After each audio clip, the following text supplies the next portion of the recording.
प्यारे बच्चों, मैं डॉक्टर रचना सिंह भदौरिया, सहायक अध्यापिका Ram Narayan Lal girls inter college Gorakhpur, स्वागत करती हूँ आपका कक्षा 10 की सामाजिक विज्ञान की कक्षा में।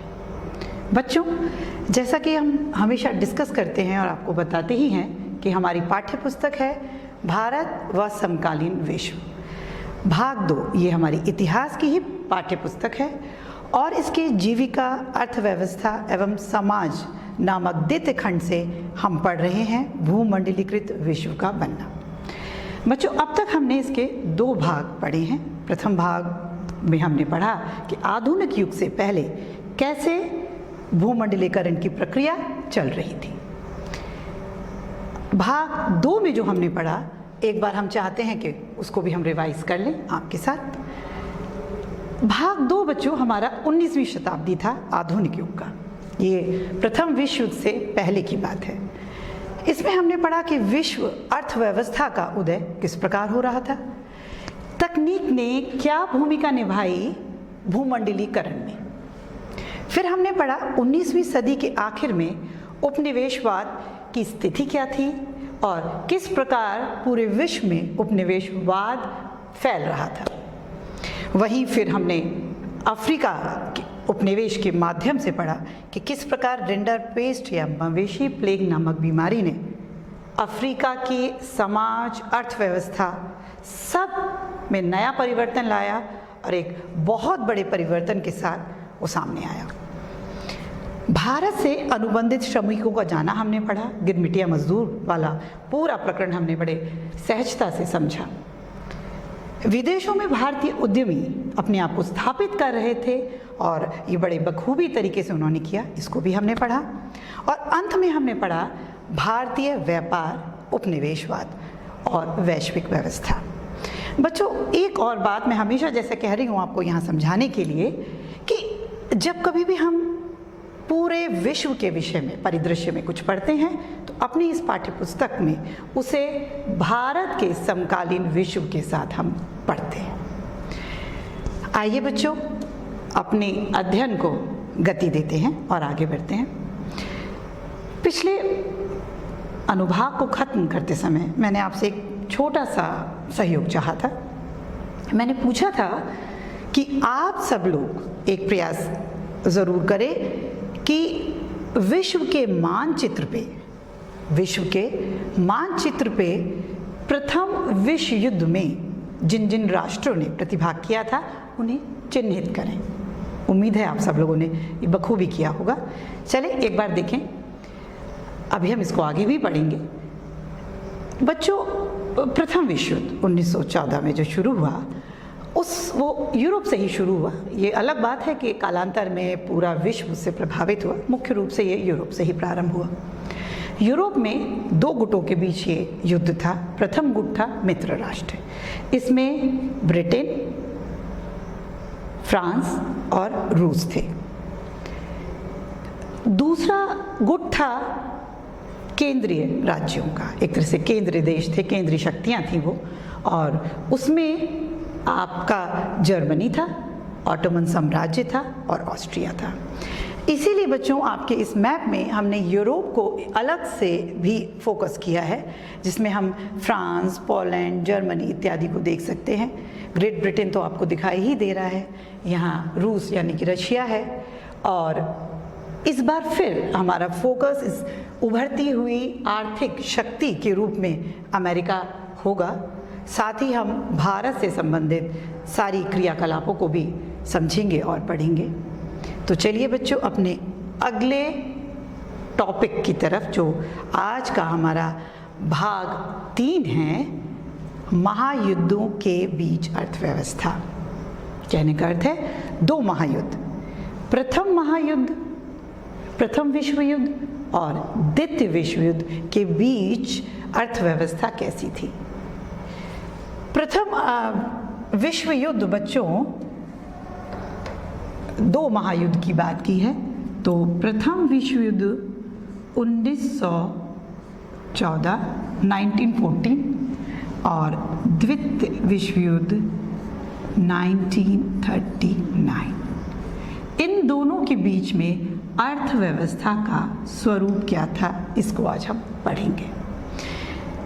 इन्हें 5 बिंदुओं के अंतर्गत हम पढ़ेंगे। पहला है युद्धकालीन रूपांतरण। कहने का अर्थ है कि युद्ध के समय कैसे समाज, कैसे उद्योग, कैसे अर्थव्यवस्था का रूपांतरण किया गया, उसमें परिवर्तन किया गया। दूसरा है युद्धोत्तर सुधार। कहने का अर्थ है युद्ध के उपरांत क्या आर्थिक सुधार की गुंजाइश थी या ज़रूरत महसूस की गई, उसको पढ़ेंगे।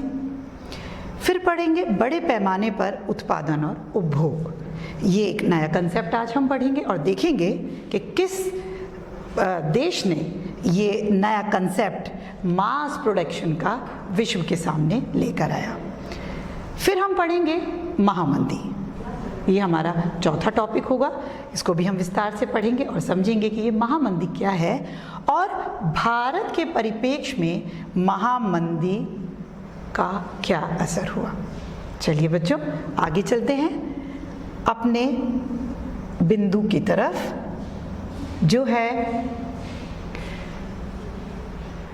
महायुद्धों के बीच अर्थव्यवस्था। जैसा कि मैंने आपको पहले भी बताया कि पहला विश्व युद्ध था मुख्य रूप से यूरोप में ही लड़ा गया था, लेकिन यूरोप हम देख ही रहे हैं कि बहुत बड़े एक तरह से पूरे विश्व में उसके उपनिवेश थे, तो निश्चित तौर पे उसका असर तो सारी दुनिया पर महसूस किया ही जाना था।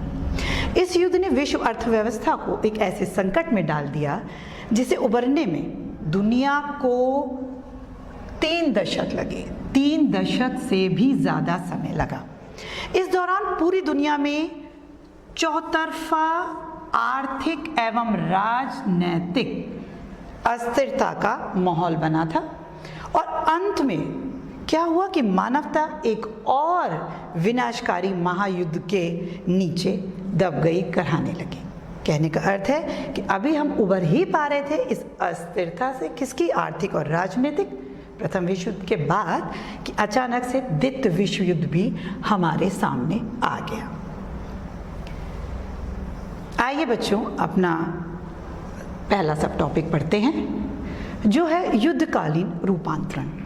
युद्ध के समय किस प्रकार से रूपांतरण किया गया देशों में। पहला विश्व युद्ध 2 खेमों के बीच लड़ा गया। अभी हमने विश्व मानचित्र के पर भी इसको देखा। एक पाले में मित्र राष्ट्र थे। कौन कौन से थे? ये मित्र राष्ट्र थे ब्रिटेन, फ्रांस और रूस। इसको हम कह सकते हैं BF और R, ब्रिटेन, फ्रांस और रूस। दूसरे पाले में केंद्रीय शक्तियां कहलाती हैं। ये थी जर्मनी, ऑस्ट्रिया हंगरी और ऑटोमन तुर्की। ये एक तरह से ये स्थिति थी। अगस्त 1914 में जब युद्ध शुरू हुआ तो बहुत सारी सरकारों को ये लगा कि युद्ध बहुत ज़्यादा नहीं चलेगा, मात्र क्रिसमस तक ही जाएगा। लेकिन यह युद्ध 4 साल से भी ज़्यादा समय तक चला। 4 साल किसी विश्व युद्ध का चलना अपने आप में हर तरीके से परिवर्तन लाने की प्रक्रिया का एक बहुत बड़ा कारण हो सकती है। मानव सभ्यता के इतिहास में बच्चों, ऐसा भीषण युद्ध ना पहले कभी हुआ था और इस युद्ध में दुनिया के सबसे अगुआ औद्योगिक राष्ट्र एक दूसरे से जूझने और एक दूसरे को खत्म करने के लिए क्या करने लगे? बेहिसाब औद्योगिक शक्तियां इकट्ठी करने लगे। बड़े बड़े राष्ट्र एक दूसरे को ख़त्म करने के लिए औद्योगिक शक्तियां इकट्ठी करने लगे। और एक चित्र से आप इसे समझ सकते हैं, ये आपकी NCERT से ही लिया गया है। देखिए इस चित्र में क्या दिखाया है कि प्रथम विश्व युद्ध के दौरान एक हथियार फैक्ट्री में काम करते मजदूर, आप जहाँ तक निगाह दौड़ाएं इसमें आपको हथियार और मजदूर ही दिखाई देते हैं। युद्ध की ज़रूरतों को पूरा करने के लिए हथियारों के उत्पादन में तेज़ी से इजाफा हुआ। निश्चित तौर पे ये चित्र अपने आप में व्याकुल कर देने वाला है। ये पहला आधुनिक और औद्योगिक युद्ध था। ये पहला आधुनिक औद्योगिक युद्ध था। इस युद्ध में मशीन गनें, टैंक, हवाई जहाज और रासायनिक हथियारों का भयानक पैमाने पर इस्तेमाल किया गया।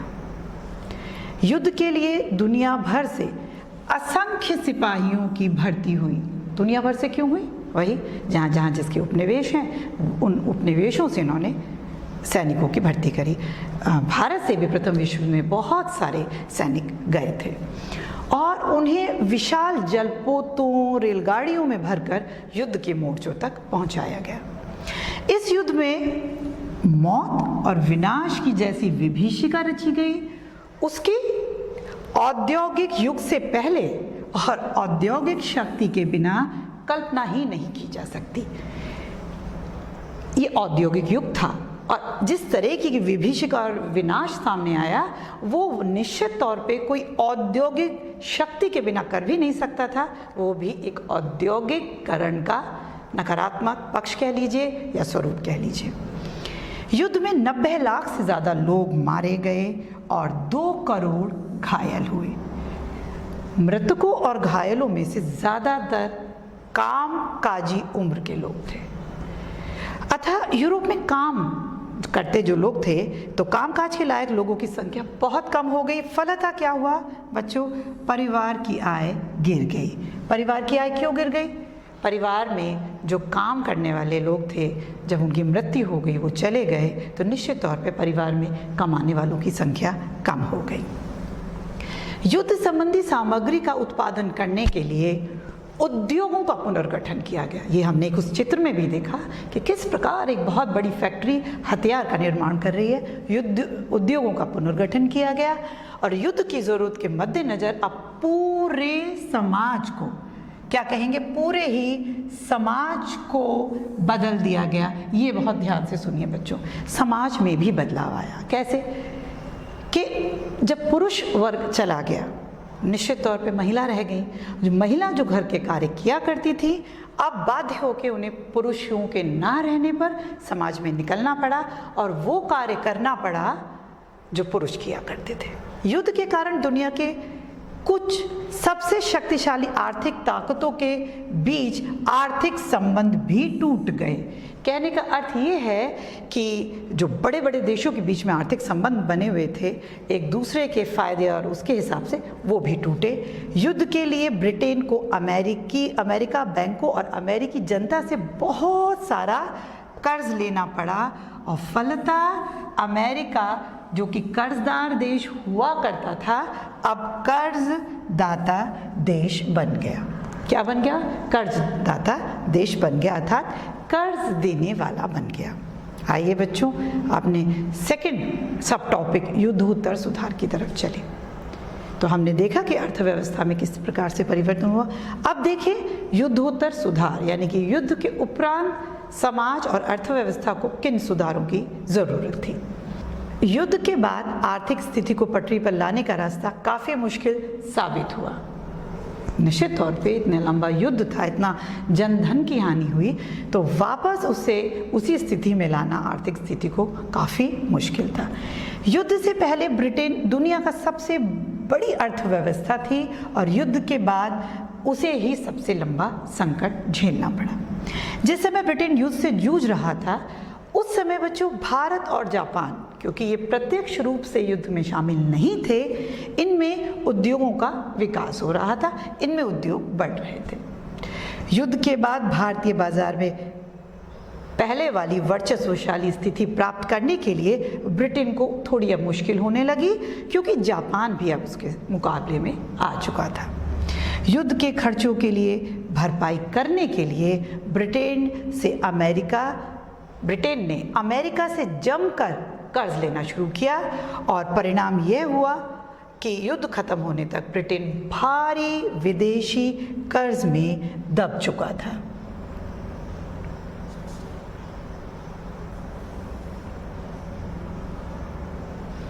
युद्ध के कारण बच्चों आर्थिक उछाल का माहौल पैदा हो गया, क्योंकि मांग, उत्पादन और रोजगारों में भारी इजाफा हुआ था।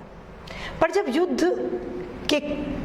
युद्ध का ये जो कारण था ऊंचा, ये शांत होने लगा तो उत्पादन गिरने लगा और बेरोजगारी बढ़ने लगी। इन सारे प्रयासों से रोजगार भारी तादाद में खत्म हो गए और 1921 में हर 5 में से 1 ब्रिटिश मजदूर के पास काम नहीं था। बहुत सारी कृषि आधारित अर्थव्यवस्थाएं भी संकट में आ गई। आइए उदाहरण के तौर पे एक गेहूं उत्पादन की हालत पर विचार करते हैं। युद्ध से पहले पूर्वी यूरोप विश्व बाजार में गेहूं की आपूर्ति करता था, पर युद्ध के दौरान कनाडा, अमेरिका, ऑस्ट्रेलिया गेहूं की पैदावार इनमें अचानक बढ़ गई। किंतु जैसे ही युद्ध खत्म हुआ, पूर्वी यूरोप पुनः अपने सुधारे हुए पैदावार के साथ बाजार में आया। फलतः विश्व व्यापार में गेहूं की अति के हालात भी पैदा हो गए और ग्रामीण आय कम हो गई। किसान गहरे कर्ज के संकट में दब गए। आइए बच्चों अपने तीसरे सब टॉपिक की तरफ चलें। बड़े पैमाने पर उत्पादन और उपभोग यानी कि मास प्रोडक्शन, ये एक नई विचारधारा हम लोगों के सामने आई है। अमेरिका में सुधार की गति तेज रही। निश्चित तौर पे हमने पीछे देखा भी कि किस प्रकार कर्जदार देश कर्जदाता देश बन गया। युद्ध से अमेरिका के अर्थव्यवस्था को काफ़ी फायदा हुआ क्योंकि खूब कर्ज दिया था उसने। कुछ समय के लिए युद्ध के बाद अमेरिकी अर्थव्यवस्था को भी थोड़ा झटका लगा, लेकिन शीघ्र ही अमेरिका ने अपने अर्थव्यवस्था को तरक्की के रास्ते पर अग्रसर एक तरह से कर दिया। 1920 के दशक में अमेरिकी अर्थव्यवस्था की एक बड़ी खासियत थी बृहद उत्पादन, मास प्रोडक्शन, जो इस दशक में अमेरिका औद्योगिक उत्पादन की एक तरह से विशेषता बन गई। कार निर्माता, इसको और विस्तार से समझिए कि कार निर्माता हेनरी फोर्ड ने एक तरह से बृहद उत्पादन के विख्यात ये प्रणेता माने जाते हैं, ये फाउंडर माने जाते हैं मास प्रोडक्शन कंसेप्ट के। कौन? Henry Ford. ये फोर्ड गाड़ियाँ आज भी हम लोग देखते हैं, ये वही हेनरी फोर्ड है, कार निर्माता। अब उनको प्रेरणा कहाँ से मिली? देखिए, उन्होंने शिकागो के एक बूचड़ खाने यानी कि स्लॉटर हाउस की असेंबली लाइन की तर्ज पर डेट्रॉयट के अपने कारखाने में आधुनिक असेंबली लाइन स्थापित की। असेंबली लाइन अर्थात एक ऐसा ट्रेलर जिसमें कि असेंबल करने के लिए पार्ट्स रखे जाते हैं और जिसपे असेंबल आपस में जोड़े जाते हैं। शिकागो के बूचड़ खाने में मरे हुए जानवरों को एक कन्वेयर बेल्ट पर रख दिया जाता था और उसके दूसरे तरफ कौन खड़े होते थे? मांस विक्रेता खड़े होते थे और उन्हें मांस का जो हिस्सा चाहिए होता था वो उसको उठाकर ले जाते थे। फोर्ड के कारखाने में असेंबली लाइन पर मजदूरों को एक ही काम, जैसे कार के किसी एक पुर्जे को लगातार लगाते रहना और मशीनी ढंग से बार बार करते रहना होता था। इसको बच्चों कुछ इस तरीके से समझ सकते हैं कि अक्सर ही हम लोगों ने घर में त्यौहार या किसी बड़े फेस्टिवल पे देखा कि हम लोगों की रसोई में कभी कभी इसी तरीके का काम चलता है। कहने का अर्थ है कि एक गुजिया का हम एक एग्जाम्पल ले सकते हैं, जो होली पे बनाई जाती है, उसमें ऐसे ही काम डिस्ट्रीब्यूट होता है। उसमें एक इंसान जल्दी जल्दी से बेलता है तो उसी स्पीड से दूसरा आदमी पीछे नहीं रहना चाहता, उसकी फिलिंग करता है और तीसरा आदमी उसे जल्दी जल्दी तलता है। इसी प्रकार से बच्चों यहाँ भी मजदूर वही करते थे, लेकिन अब आगे देखिए, हम लोग तो उसे एंजॉय करते हैं, मगर इन मजदूरों के साथ क्या हुआ? काम की रफ्तार इस बात से तय होती थी कि कन्वेयर बेल्ट किस रफ्तार से चलती है। इसका नतीजा ये हुआ कि हेनरी फोर्ड के कारखाने की असेंबली लाइन से हर 3 मिनट में, 2 मिनट में तो मैगी बनती है, यहाँ 3 मिनट में एक कार तैयार होकर निकलने लगी। और ये कार थी टी मॉडल नामक कार, जिसका उत्पादन हुआ इस टाइम, और ये पहली कार थी इतने मास प्रोडक्शन वाली। शुरुआत में मजदूरों को असेंबली लाइन पर पैदा होने वाली थकान झेलने के लिए काफ़ी मुश्किल होती थी। कुछ ऐसा ही कि एक दिन तो हम उस स्पीड से घर में काम या गुजियाँ बनवा सकते हैं, मगर अगर उसे रोज करना पड़े और उसकी स्पीड बढ़ती जाए तो निश्चित तौर पे एक थकान होने लगती है। इसके कारण बहुत सारे मजदूरों ने बच्चों काम छोड़ दिया। अब हेनरी फोर्ड के सामने तो एक चुनौती आ गई इस चुनौती से निपटने के लिए फोर्ड हताश हुए और उन्होंने क्या किया, वेतन को दुगना कर दिया। अब प्रतिदिन $5 वो देने लगे। यही नहीं किया, उन्होंने ट्रेड यूनियन यानी कि जो मजदूरों के संगठन पर बैन लगा दिया, उनकी गतिविधियों पर पाबंदी लगा दी। तनख्वाह बढ़ने से मुनाफे में जो भी कमी आई थी उसकी भरपाई वो कैसे किया करते थे, वो असेंबली लाइन की रफ्तार बार बार बढ़ाते रहते थे। फोर्ड द्वारा अपनाई गई उत्पादन पद्धतियों को जल्द ही पूरे अमेरिका में अपनाया जाने लगा और अमेरिका ही नहीं बच्चों, 20 के दशक में तो यूरोप में भी उनकी नकल की जाने लगी। बेहतर वेतन के चलते अब बहुत सारे मजदूर भी क्या कर सकते थे, टिकाऊ उपभोग वाली वस्तुएं खरीद सकते थे। 1919 में अमेरिका में 20 लाख कारों का उत्पादन हुआ और 1929 में बढ़कर वो 50 लाख कार प्रति वर्ष से भी ऊपर जा पहुंची। आइए बच्चों एक तस्वीर देखें। ये डेट्रॉइट की वो कार फैक्ट्री है जिसमें टी मॉडल जो हम बता रहे हैं वो खड़ा है। फैक्ट्री के बाहर कतार लगी हुई है और गाड़ियों से आप मास प्रोडक्शन की स्थिति का पता लगा सकते हैं। 1920 के दशक में आवास एवं निर्माण क्षेत्र में उछाल आने से अमेरिकी संपन्नता का आधार पैदा हुआ।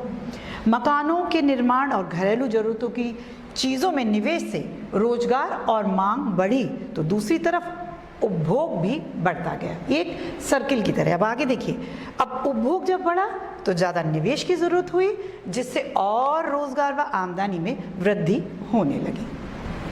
1923 में 1923 में अमेरिका शेष विश्व को पूंजी का निर्यात दोबारा करने लगा और वह दुनिया में सबसे बड़ा कर्जदाता देश बन गया। बच्चों, अमेरिका द्वारा आयात और पूंजी निर्यात ने यूरोपीय अर्थव्यवस्था को भी संकट से उबारने में बहुत मदद की, लेकिन ये स्थिति बहुत लंबे समय तक नहीं कायम रही। 1929 तक आते आते दुनिया एक ऐसे बड़े आर्थिक संकट में फंस गई जिसका दुनिया को पहले कभी अनुभव ही नहीं था। देखते हैं बच्चों वो क्या संकट था।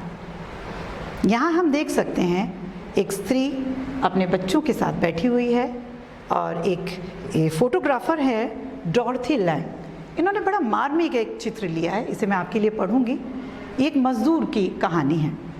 उन्होंने लिखा है कि इनकी मुलाकात इस माँ से हुई। इसमें लिखा है, मैंने इस भूखी लाचार औरत को देखा और मानो किसी चुंबक से मैं खींची चली गई और उसकी ओर बढ़ती चली गई। मैंने ना तो उसका नाम पूछा, उसके अतीत के बारे में पूछा। उसने मुझे अपनी उम्र बताई। उसने कहा कि उसकी उम्र 35 साल है।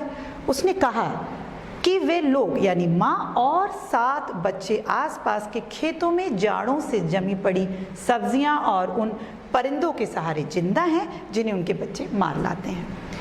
वो वहाँ बैठी थी अपने बच्चों को चिपटाए। शायद उसे लगता था कि मेरी तस्वीर यानी कि उस फोटोग्राफर की तस्वीर शायद उसकी कोई मदद कर सके, इसलिए उसने मेरी यह मदद की। निश्चित तौर पे बच्चों उस माँ के आँखों में वो दर्द हम देख सकते हैं। एक भूखा परिवार है। अब देखिए ये महामंदी थी क्या, जो कि हमारा 4th सब टॉपिक है। आर्थिक महामंदी की शुरुआत 1929 में हुई।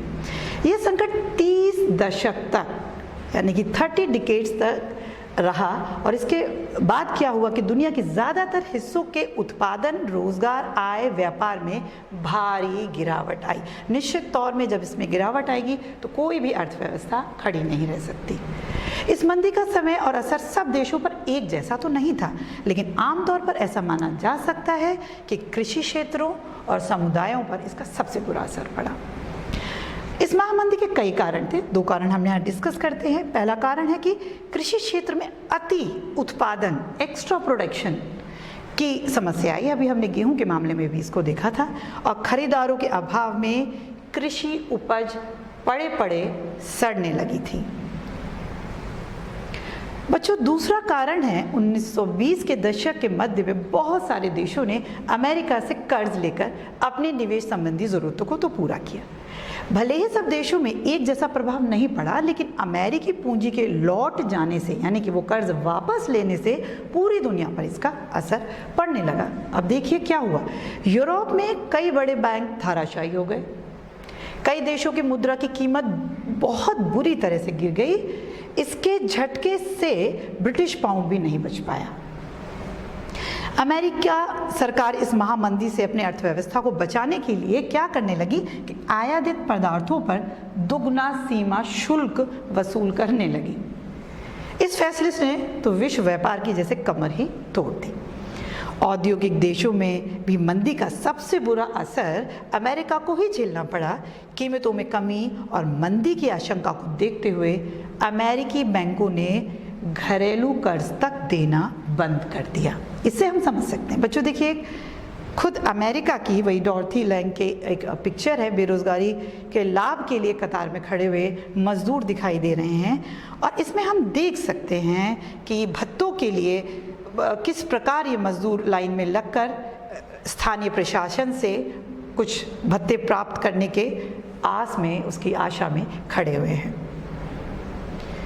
वाकई ये चित्र महामंदी के सालों में गरीबी और बेरोजगारी का एक प्रतीक दिखाई देता है। 20 के दशक में जो उपभोगवादी संपन्नता दिखाई दे रही थी, वो धूल के गुबार की तरह जैसे रातों रात ही कहीं गायब हो गई।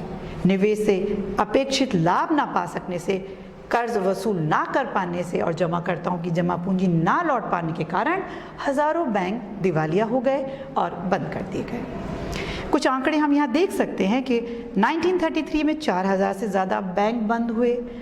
1929 में और 1932 के बीच में तकरीबन 1,10,000 कंपनियां चौपट हो गई।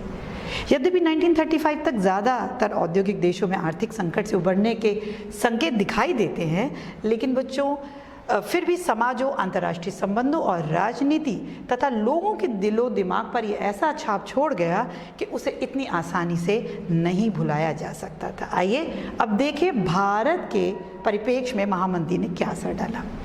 यदि हम इस बात पर ध्यान दें कि महामंदी से भारत पर क्या असर पड़ा, तो हम अच्छी तरह समझ सकेंगे कि 20वीं सदी की शुरुआत तक वैश्विक अर्थव्यवस्था कितनी एकीकृत थी।